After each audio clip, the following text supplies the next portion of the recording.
Hello, magandang buhay. Andito na nga tayo sa isang event, kumbaga ipasasalamat o yung Thanksgiving party. O di ba? May pa Thanksgiving party pa tayo kay Madam.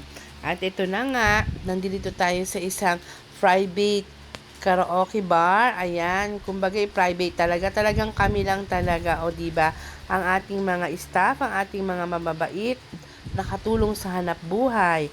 At syempre ang aking mga pamangkin, ang aking mother, kapatid, at ang aming madam. Nandito syempre ang aming mabait na madam. O di ba? Karga-karga din siya ng baby dyan sa picture at sa video. Ayan, may kainan, may karaoke. At syempre kanta-kantahan. Ako, yung aking anak humahata. O di ba sila sa Angelo. Nako, si Ate Angel masyadong mahiyain yan. Wow, kumakanta rin si madam doon ah. Oh, dahil naman si Kuya Danda namin, talagang pang James Bond, nakasalamin pa habang kumakanta. O, di ba inagaw ang mic kay tito niya? At si Jello naman, nako talaga, duet sila ni Kuya Dandan dyan. O, di ba masaya rin. Kahit paminsan-minsan, marerelax din tayo. Di ba kasama ang ating pamilya, pasasalamat sa buong taon at sa ating mga kasama sa hanap buhay. At ito na nga si tito namin, inaagaw yung microphone kay Rohan. At ito namang isang to. O, si Kuya Lolong kanta-kanta. Si Kuya Dondon. Tito Dondon namin. Naku po, bakit ako napakanta dyan? Napilitan lang naman ako dyan, di ba guys? O, ayan na. Ano ba yung kinakanta ko dyan? Ano bang title yan? O, di ba?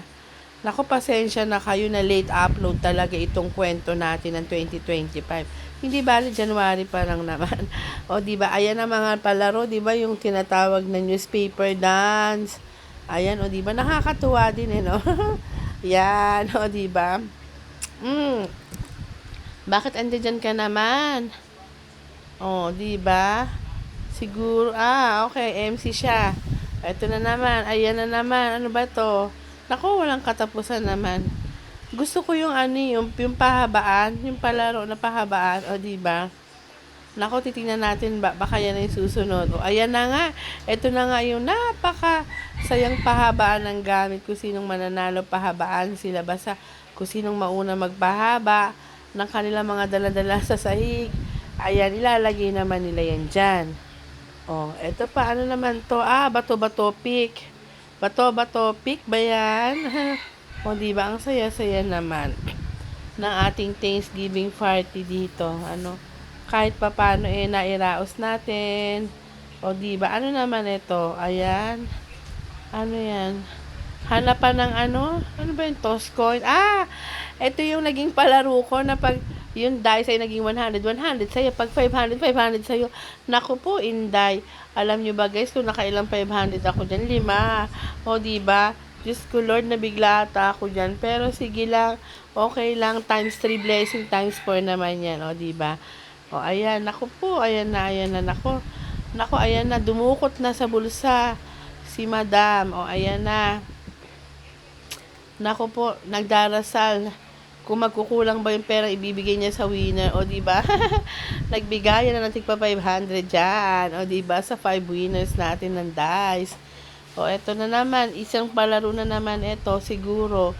Ayan na si Mother, nagtalumpati na, nangaral sa kanyang mga anak, sa kanyang mga tauhan, o di ba, sa kanyang mga staff at kay Madam Kleng, o di ba?